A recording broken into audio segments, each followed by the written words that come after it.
అందరికీ నమస్కారం అండి. జయ గురుదత్త ఎస్విఎస్ ఛానల్కి స్వాగతం సుస్వాగతం.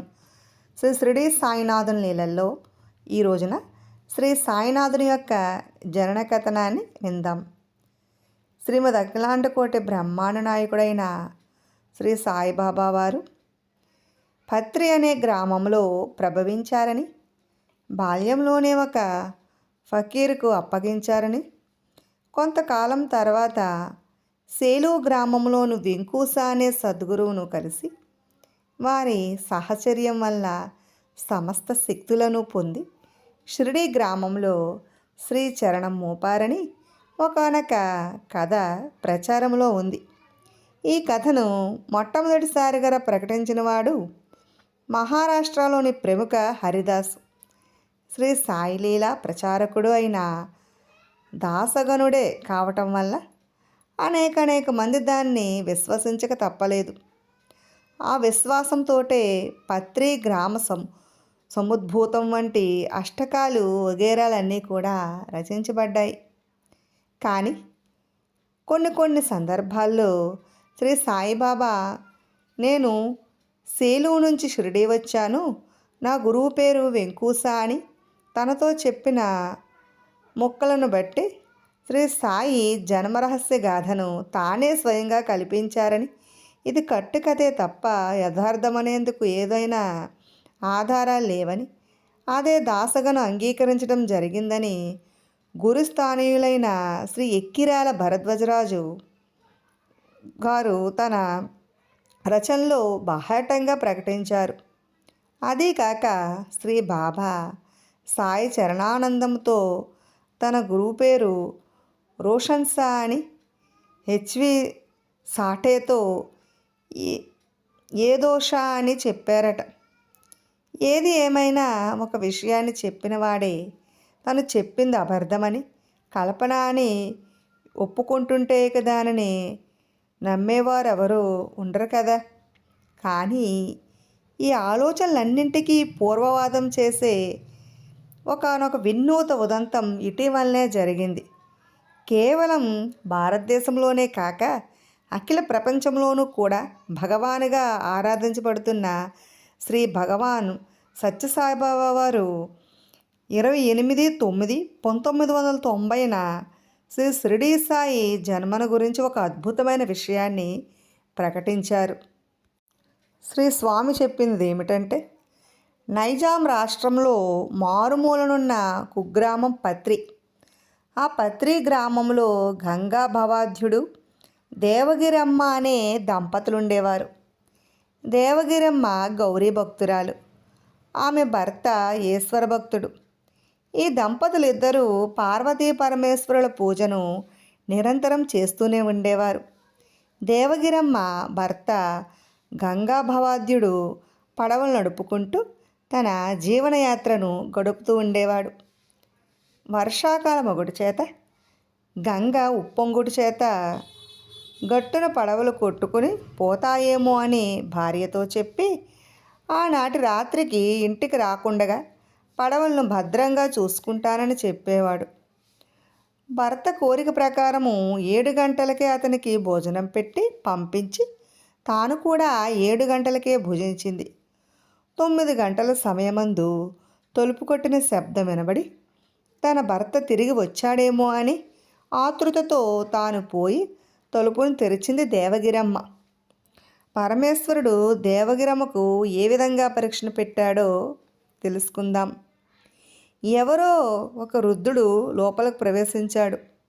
అమ్మా, బయట చలి చాలా తీవ్రంగా ఉంది, లోపల నాకు కొంచెం అవకాశం పడునుటకు చూడమని చెప్పాడు. ఆమె చాలా ఉత్తమురాలు కనుకనే వరండా లోపలికి పరుపు తెచ్చి ఇచ్చి అక్కడ పడుకోమని చెప్పి ఆమె తన తలుపులు వేసుకుని లోపలికి వెళ్ళిపోయింది. కొంతసేపు అయిందో లేదో తిరిగి ఈ వృద్ధుడు తలుపులు తట్టాడు. ఆమె తిరిగి తలుపులు తెరిచింది. అమ్మా, నాకు చాలా ఆకలిగా ఉంటున్నది, ఇంత అన్నం పెట్టు అన్నాడు. ఆమె ఇంటిలో వెతికి కొంచెము పిండిని పెరుగులో కలిపి ఇచ్చింది. తిరిగి ఆమె తలుపులు వేసుకుని లోపలికి వెళ్ళింది. ఆ వృద్ధుడు ఆమెతో, తల్లి, నాకు కాళ్ళు నొప్పులుగా ఉంటున్నాయి, కొంచెం ఒత్తుతావా అన్నాడు. ఈ మాటలు వినగానే ఆమె లోపలికి పోయి పూజ గదిలో కూర్చుని, తల్లి, ఏమిటమ్మా ఈ పరీక్ష నాకు? ఈ సమయంలో నేనేమి చేసేది? అతని సేవ చేసేదా, లేక పరస్త్రీని కదా అని నేను విరమించుకుని అతనికి విరుద్ధంగా ఉండాలా అని చాలా ఏడ్చుకుంటూ, అటువంటి పరిస్థితిని తప్పించమని, ఎందుకీ పరిస్థితిని కల్పించావని పార్వతీదేవిని ప్రార్థిస్తూ వచ్చింది. ఆమె ఏదో ఆలోచిస్తూ ఉంటుంటే మరలా తలుపును తట్టిన శబ్దం అయ్యింది. కానీ ఈసారి మాత్రం వెనుక తలుపు నుండి ఒక స్త్రీ వచ్చింది. అమ్మా, ఒక ముసలాయనకు సేవ చేయాలట కదా, ఎవరికి సేవలు చెయ్యాలి అని పలికింది. తాను ప్రార్థించిన తన పార్వతీదేవియే ఇలా వచ్చి స్త్రీని పంపించిందని చాలా ఆనందాన్ని పొంది, ఆ వచ్చిన స్త్రీని వృద్ధుని సేవ నిమిత్తమై వరండాలోనికి పంపించి తాను తన తలుపులను వేసుకున్నది. అక్కడికి వచ్చిన ముసలాయన, ఇప్పుడు వచ్చిన స్త్రీ శివపార్వతులు. వీరిరువురు ఒకరితో ఒకరు ఈ రీతిగా మాట్లాడుకుంటూ జరిగింది. పార్వతి, ఆమె మనోభీష్టమును నెరవేర్చు అని ఈశ్వరుడు చెప్పినాడు. వెంటనే పార్వతి ఈశ్వరుని అడిగింది, మీరు పరమేశ్వరులు కదా, మీరే అనుగ్రహించండి. వెంటనే ఈశ్వరుడు, నేను ఈమెను పరీక్షించడం కోసం వచ్చిన వాడను. నీవు ఈమెను ప్రార్థన విని వచ్చిన దానవు కనుక నీవే ఆ వరాలు అందించు అన్నాడు. తిరిగి తలుపులు తట్టిన శబ్దం వినిపించింది. ఒక స్త్రీ ఉంది కదా అని ఆమె ధైర్యంతో తలుపు తెరిచింది. వారిద్దరూ పార్వతీ పరమేశ్వరుల రూపాలను ధరించి దర్శనమిచ్చారు. దేవగిరమ్మ ఈ ఆనందాన్ని భరించలేకపోయి అమితమైన సంతోషంతో వారి పాదాలపైన పడింది. అప్పుడు పార్వతి ఈ రీతిగా ఆశీర్వదించింది. వంశోద్ధారకుడైన ఒక కుమారుణ్ణి కన్యాదానం చేయుటకు ఒక కుమార్తెను నీకు అనుగ్రహిస్తున్నాను అని చెప్పింది. దేవగిరమ్మ వెంటనే ఈశ్వరుని పాదాలపైన పడింది. అమ్మా, నీ భక్తికి సంతోషించాను. నీ 3వ గర్భంలో నేనే వచ్చి పుడతాను అని దీవించినాడు ఈశ్వరుడు. ఈ విధంగా నమస్కారం చేసి లేచి చూసేసరికి ఆ ఇద్దరూ లేరు, అదృశ్యులైనారు. దైవ దంపతులకు వరములు నెరవేరుట. తెల్లవారేటప్పటికి భర్త ఇంటికి వచ్చాడు. రాత్రి జరిగిందంతా ఆమె పోసగుచ్చినట్లుగా చెప్పింది. ఆమె చెప్పిన మాట అందుకు ఆయనకు నమ్మకం కలగకపోవడం చేత, దేవగిరి, ఏమిటి నీకు పిచ్చి? ఏదో కల వచ్చింది కాబోలు. పార్వతి ఏమిటి, పరమేశ్వరుడు ఏమిటి, మన ఇంటికి రావడం ఏమిటి, అందులో నీకు దర్శనమేమేమిటి అని ఈ విధంగా ఆమెను హేళనగా చేసుకుంటూ వచ్చాడు. అతనికి నమ్మకం కలగలేదు. కొంతకాలం గడిచిన తర్వాత దేవగిరమ్మ గర్భం ధరించింది. అనుకున్న రీతిగా కుమారుడు పుట్టాడు. ఇంకొక సంవత్సరం అయిన తర్వాత కుమార్తె పుట్టడం జరిగింది. తన భార్య చెప్పిన ఈ 2 విషయాలు ప్రత్యక్షంగా నిరూపణ కావడం చేత నిజంగా పార్వతీ పరమేశ్వరులు ఆమెకు దర్శనమిచ్చారని విశ్వాసాన్ని పొందాడు. నీకు ఈ ప్రాప్తి సంభవించింది, నాకు ఆ ప్రాప్తి లభించలేదు అని గంగా భవాద్యుడు తన భార్యతో అన్నాడు. తన భార్య వలె తాను కూడా పార్వతీ పరమేశ్వరులను ప్రత్యక్షం చేసుకోవాలన్న కోరిక, దీక్ష కలిగింది. ఆ తర్వాత ఈమెకు 3వ గర్భం ప్రారంభమైనది. ఈ దృశ్యాన్ని కూడా నిదర్శనంగా గమనించటం వలన ఇతని మనసు మాయ నుండి విడివడి చాలా మార్పు చెందుతూ వచ్చింది. ఎప్పుడెప్పుడు ఇల్లు విడిచిపెట్టిపోవాలి, ఎప్పుడు తపస్సు చేయాలి, ఎప్పుడు పార్వతీ పరమేశ్వరులను ప్రత్యక్షం చేసుకోవాలి అనే ఆలోచన. అందుచేత అతడు దానికోసం దీక్ష పట్టాడు. ఈమెను 9 మాసములు నిండిపోయాయి ఈమెకు.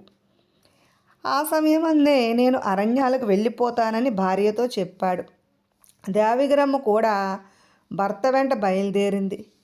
కొంత దూరం పోగానే ఈమెకు ప్రసవ వేదన ఎక్కువైపోయింది. ఈ మార్గ మధ్యములోనే 28/9/1835 ప్రసవించింది. ఆ బిడ్డడే శ్రీ సాయిబాబా. తన బిడ్డను చీరగుడ్డ లోపల పరుండబెట్టి ఆ దారి మధ్యలోనే పెట్టి ఈమె కూడా భర్త వెంటనే వెళ్ళిపోయింది. కనుకనే ఈ పిల్లవాడికి తల్లి ఎవరు తండ్రి ఎవరు అనేది ఎవ్వరికీ తెలియదు.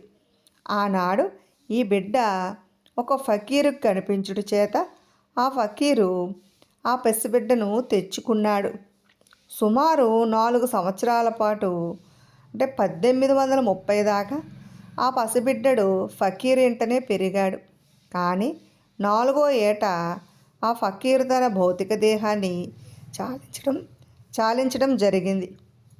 ఏకాకి అయిన ఫకీర్ భార్య ఈ పాపణ్ణి మాత్రం ఎంతో ప్రేమగా పెంచుకోసాగింది. అయితే అప్పటికే ఈ కుర్రవాడి చేష్టల వల్ల గ్రామంలో హిందూ ముస్లింల కలహాలు మరింత ఎక్కువైపోయిన పరిస్థితి ఏర్పడింది. ఈ అనాథుడు హిందూ దేవాలయాలకు వెళ్ళి మహమ్మద్ ప్రవక్త గురించి ప్రవచించేవాడు. మై అల్లాహు అంటే నేను దేవుణ్ణి అనేవాడు. ఒక్కొక్కసారి అల్లా మాలిక్ దైవమే సర్వాధికారి అనేవాడు. అనంతరం మసీదులోనికి వెళ్ళి రాముడే అల్లా, శివుడే దేవుడు అని వెర్రికేకలు వేసేవాడు. హిందువుల ఇంట పుట్టి ఫకీర్ ఇంట పెరిగిన ఈ కుర్రవాణ్ణి ఎవరూ ఏమీ అనలేక పెంపుడు తల్లి అయిన ఫకీరు భార్యకు ఫిర్యాదు చేశారు. ఆ బిడ్డను దారిలో పెట్టలేకపోయినా ఆ తల్లి అతన్ని చేరువలో ఉన్న వెంకుస అనే సద్గురువుకు అప్పగించింది. ఆ సద్గురువు ఆశ్రమంలో 12 సంవత్సరాల పాటు ఉన్నాడా బాలుడు. ఆ 12 ఏళ్ళలోనూ గురు శిష్యుల మధ్య విడదీయరాని అనుబంధం ఏర్పడిపోయింది. శరీరాలు వేరు కానీ వారి ఆత్మలు ఒక్కటే అయిపోయాయి. అయినప్పటికీ సుమారు 16 సంవత్సరాల వయసులో అనగా 1851లో సద్గురు ఆశ్రమాన్ని విడిచి దేశాటనం చేస్తూ షిరిడీ గ్రామం చేరుకున్నాడు. 2 నెలల పాటు షిరిడీలో గడిపిన అనంతరం పునఃదేశాటనం చేస్తూ ఎటో వెళ్ళిపోయాడు. మరలా చాంద్భాయి పటేల్ బంధువుల పెండ్లి నిమిత్తమై ఆ పెండ్లి వారితో కలిసి షిరిడీ చేరడం, తర్వాత 1918 విజయదశమి నాడు సమాధి చెందే పర్యంతం దరిదాపు 60 సంవత్సరాల పాటు ఆయన షిరిడీలోనే ఉండిపోయాడు. ఇదట అసలు కథ. శ్రీ పుట్టపర్తి పత్తిసాయిబాబానే చెప్పబడిన ఉపరుక్త్ శ్రీమత్ సచ్చిదానంద సమత్ సద్గురు సాయినాథ్ మహారాజ్ వారి జన్మ రహోగాథ కేవలం శ్రీ సత్యసాయి యోగశక్తికి దివ్య దృష్టికి ప్రతీకగా భావించాలే కానీ అదే సత్యమని నమ్మాలి అంటే శ్రీ సత్యసాయి తమ తపోశక్తిను యోగ దృష్టిను మరికొన్ని విషయాలను కూడా సమగ్రంగా ప్రకటించారు. సరే, మనకు ఎన్ని సందేహాలు కలిగినా సమస్యలు ఎదురైనా శ్రీ షిరిడీ సాయిబాబా ఈశ్వరాం సంభూతులు అనడంలో ఏ అభ్యంతరమూ లేదు. అందుకు ప్రత్యక్ష నిదర్శనం షిరిడీలోని శ్రీ సాయి సమాధి ముంగట స్థిరావాసమైన నందీశ్వరుడే. ఈనాటికి ఆనాటికి మహల్సాపతి శ్యామ ఇత్యాదులు వారసులుగా మిగిలిన ఎందరో వృద్ధులు శ్రీ సాయిబాబాను శుద్ధ శివావతారంగానే చెబుతూ ఉంటారు. అయినా కూడా అనేక మంది ఆయనను జగద్గురు శ్రీ దత్తాత్రేయుల వారి అవతారంగానే కీర్తించడం జరుగుతుంది. నిజానికి శ్రీ దత్తాత్రేయుల వారు బ్రహ్మ విష్ణు శివాత్మక స్వరూపులైన కారణంగా శ్రీ బాబాను పాండురంగునిగా, పరమశివునిగా, పరబ్రహ్మ అని కూడా అనడంలో ఏమీ దోషం లేదు. అయినప్పటికీ కూడా శ్రీ సాయినాథుల యొక్క అవతారం దత్తావతారమే అనడానికి కొన్ని కారణాలను పరిశీలిద్దాము. పాదుకా వృత్తాంతాన్ని విందాం. సాక్షాత్తు శ్రీ దత్తాత్రేయుల వారి 4వ అవతారంగా ప్రసిద్ధి చెందిన శ్రీ అక్కల్కోటర్ మహారాజు భక్తుల్లో ఒకడైన భాయి కృష్ణాజీ ఆలీబాగ్కర్ ఒకనాడు అక్కలకోటకు వెళ్ళాలని, అక్కడ మహారాజు పాదుకలను పూజించాలని సంకల్పించుకున్నాడు. కానీ ఆ రాత్రే అక్కలకోట మహారాజు అతనికి స్వప్నంలో కనిపించి, నాయనా, ప్రస్తుతం నేను షిరిడీలో ఉన్నాను కాబట్టి నువ్వు షిరిడీ వెళ్ళి నువ్వు చేయాలనుకున్న పూజలన్నింటినీ అక్కడ సజీవంగా ఉన్న నాకు చేసుకో అని చెప్పడం జరిగింది. ఆ భక్తుడు వెంటనే షిరిడీ వచ్చి పూర్ణబ్రహ్మ భూలైన శ్రీ సాయిబాబాను దర్శించి నమస్కరించి పూజించి ఈ చమత్కార సంఘటనకు గుర్తుగా శ్రీవారి పాదుకలను షిరిడీలో ప్రతిష్ఠించాలని ఆశించాడు. ఇతర సజ్జనులతో కూడా సంప్రదించి శ్రీ సాయిబాబా ప్రప్రథమ సాక్షాత్కారమిచ్చిన వేప చెట్టు దిగువనే ఈ ప్రతిష్ఠ జరపాలని నిర్ణయించుకున్నాడు. వెంటనే పాదుకల నమూనాను సిద్ధపరిచి ముందుగా ఉపాసని బాబాకు చూపించగా బాబా అందులో కొన్ని మార్పు చేర్పులను సూచించి శ్రీ సాయిబాబా యొక్క యోగశక్తిని, తద్వారా ఆ వేప చెట్టు యొక్క ఔన్నత్యాన్ని తెలియపరిచే విధంగా సదానిం వృక్షస్య మూలాధివాసాత్ సుధాస్రావిణం తిక్తమప్యప్రియంతం తరుం కల్పవృక్షాదికం సాధయంతం నమామీశ్వరం సద్గురుం సాయినాథం అనే శ్లోకాన్ని వ్రాసి ఇచ్చి దానిని కూడా చెక్కించవలసిందిగా ఆజ్ఞాపించారు. అనంతరం ఆ పాదుకా ప్రతిష్టాపనకు అనుమతి నిమిత్తమై శ్రీ బాబాను ప్రార్థించగా దానిని శ్రావణ గురు పౌర్ణమి నాడు ప్రతిష్ఠించవలసిందిగా ఆజ్ఞాపించారు. శ్రీ సాయినాథుల ఆజ్ఞ ప్రకారమే ఆ పాదుకలను బొంబాయిలో తయారు చేయించి తెచ్చి శ్రావణ మాసము పౌర్ణమి గురువారం నాడు బ్రహ్మాండమైన ఊరేగింపు జరిపి ప్రతిష్ఠించడం జరిగింది. ఆ పాదుకలు